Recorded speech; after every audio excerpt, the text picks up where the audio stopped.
Alright, so real quick, I just wanted to kind of point something out. This is the price action on the 5-minute E-mini, and today is July the 15th, 2016, obviously. So one thing I wanted to point out was minor reversals, and more so major trend reversals. And well, for example, let me just go ahead and show you. So here we had a bear trend, first touch on the 60-minute moving average in quite a few days. Here's the 60-minute moving average. It's not exact, but it's close enough to paint the picture. So, bear trend, we had a lot of trading range price action here, bear breakout, and then sort of a triangle. You can say first push, second push, third. So if you really want to think about it, we had a low 1 short, and then a low 2, low 3. It's a triangle, double tops, a possible final flag, and we got a bear breakout to the 60-minute moving average. And then we got a major trend reversal. So in other words, we had a trend line break here, and a break above this lower high and this lower high. So, one thing about major trend reversals is the term major is misleading. Most major trend reversals lead to trading ranges, just like most wedges, most reversal attempts, wedges, final flags, double tops, double bottoms, head and shoulders bottoms, head and shoulders tops. They're all major trend reversals, but it's most lead to trading ranges. So the first issue with this rally was it wasn't the bad follow through. Bull breakout, bad follow through, big tail, another breakout, bad follow through, we went sideways. And the issue is, and this pertains to why we sold off at the end. The issue is a lot of, you have some bulls who will buy and they'll hold until it's clearly always in short, or until, until it's clearly always in short. You have other bulls who will buy, maybe get out at this low too short, betting that a trading range is more likely than a trend, and they'll look to buy a pullback. And that's kind of the issue. Here's a higher low major trend reversal, but it's not fantastic. It's we went up at least 10 bars, but really did we go down 10 bars? Good reversals. In other words, good major trend reversals do things like maybe they do things like this. So bear channel, trend line break, and then a deep pullback almost to the bottom. So it's a very credible test of the bottom. A double bottom is simply a retest, and in this case, bears sell, disappointed by this, and they will look to get out back at the bottom. And that's kind of the issue with today.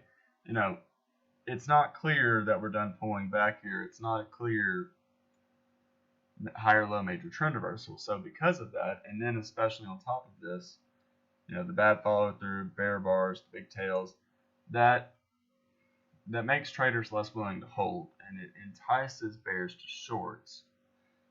So my whole point is, when we get to over here and we get a buy the close market, be aware of first the fact that you're getting a breakout and then small bodies and big tails. Second, be aware of this. It's not a great base. It's not a great start to the trend. And when you have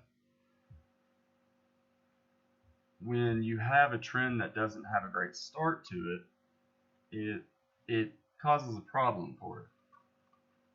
For instance, here's a great example. So two-legged pullback, possible final flag, you can call it a triangle. So we'll probably have to test back into this range. However, we sold off, strong enough break, sell off, probably exhaustion, but strong enough for a second leg. Here was the second leg. We went, down, and really, well, down, and then we pulled back and went. But it's 2 legs down. However you want to look at it. If you look on a small time frame, it's 2 legs down. my whole point is this isn't a clear bottom. So yes, bears will get out because they're surprised, but bulls will be hesitant to buy and hold.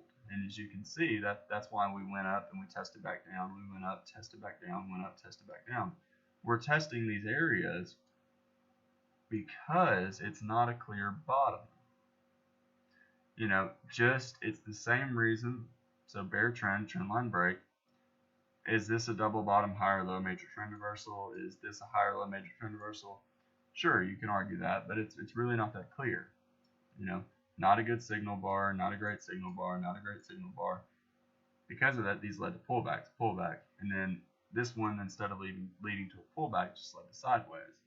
So, and also just point out, kind of fun, the entry was 42 even, and this entry was 42 even and 42. Yeah, okay, so bulls buy on the stop above this bar at 42 even, and they let it go against them once, and it rallies. Well, in a perfect world, traders will set their stop exactly at break even, and it's a sign of strength if price simply, if it stays one tick above their entry. So instead of here coming down to 42 even, price just simply goes down to 42.25. So if a trader was smart, for one, they may put their stop one tick below break even, betting that it'll touch the break even price but not go below it. Second, and probably more important, you have bears sell this high, sell more up here, and they're trapped. So, however you want to take that.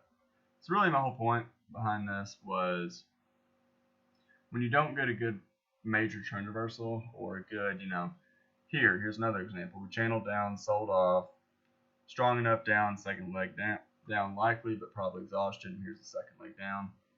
Is this a major trend reversal? Is this a higher low major trend reversal? Yes, but it's really a minor reversal. So because of that, it may not last a long time. It's probably going to lead to a trading range, which is this, instead of a trend. So you have to be aware of that. Instead of the bad signal bar, and we didn't test up adequately. We only tested up for 4 or 5 bars, and then we tested down for like 3 bars.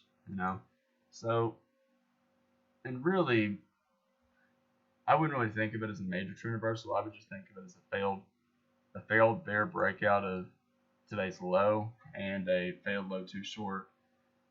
In other words, we may get a possible, instead of a bear breakout of a bear flag, a low too short, low 1, low 2, we may get a bull breakout of a bear flag.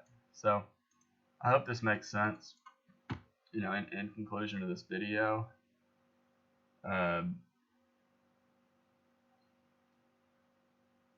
with major trend reversals, just remember mostly to minor reversals. They're mostly to, trading ranges. And the worse it looks, the more likely it's going to be a trading range. So, and with that said, you have to think, always remember, context here. We got a trading range and a bear breakout, so bulls bought this low, betting, knowing that price will probably test back to here. So if it does, so let me put it this way: bulls buy here, they buy more above a bull bar. Some will buy here, some will just buy at the low. I think realistically, a lot of bulls will buy this low and they'll wait for a credible bull bar to buy above. So maybe, let's just start with 2 things. Maybe they bought above this bar, and you can see break even is this high. Maybe they bought above this bar, and I think this is more credible. And you can see break even's right here. Other traders will simply, so they bought above and got out the middle. Other traders just simply buy here, get out at the average entry because they know what it is. Some will hold, betting they can get out at break even at the original entry. So you got to remember what will the bulls do when price tests back to this low? Put your always try and put yourself in the shoes of that trade. Try and pretend like you're in that trade. So, if you bought this low and you bought more above here, what would you do? So, that's kind of a general rule with trading. Whether or not you sold up here, ask yourself, if you sold this close, what would you do? One thing Al said, it's an article. I'll post a link if I can't if I remember, and it has to do with the whole concept of if you go to a trading advisor or an investment advising group, they'll tell you to either buy a stock, hold the stock, or sell the stock, and really that doesn't make sense.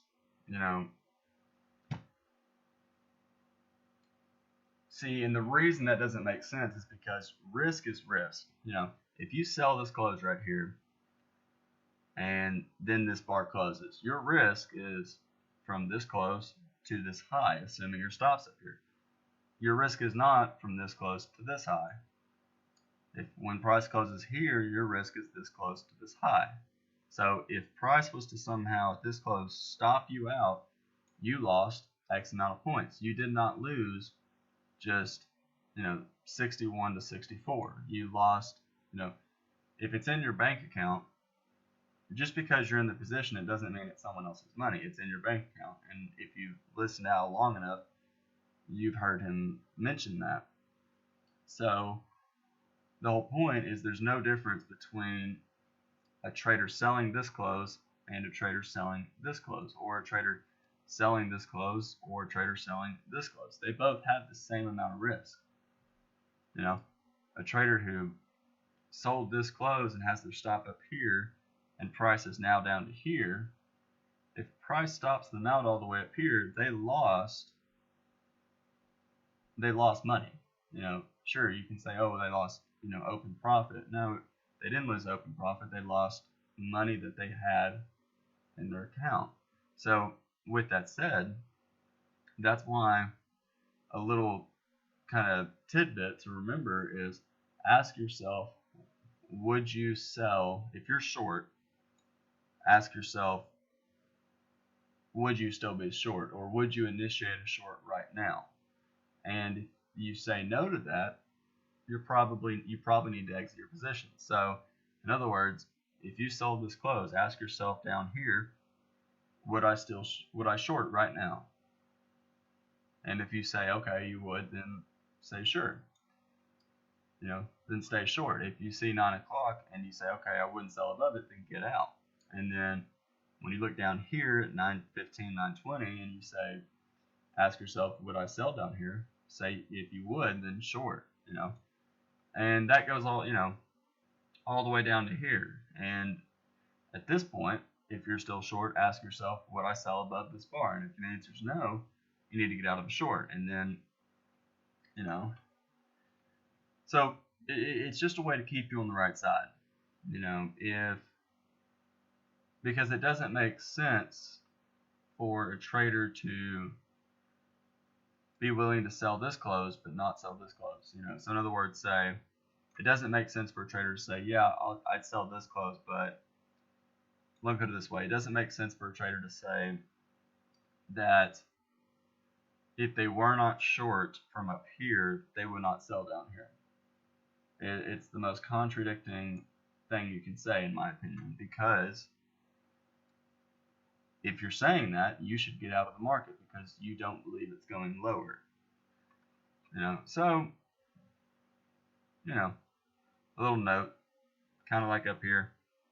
If you were long from down here, ask yourself, would you buy up here? If the answer is no, you need to look to get out. So, I hope that helps.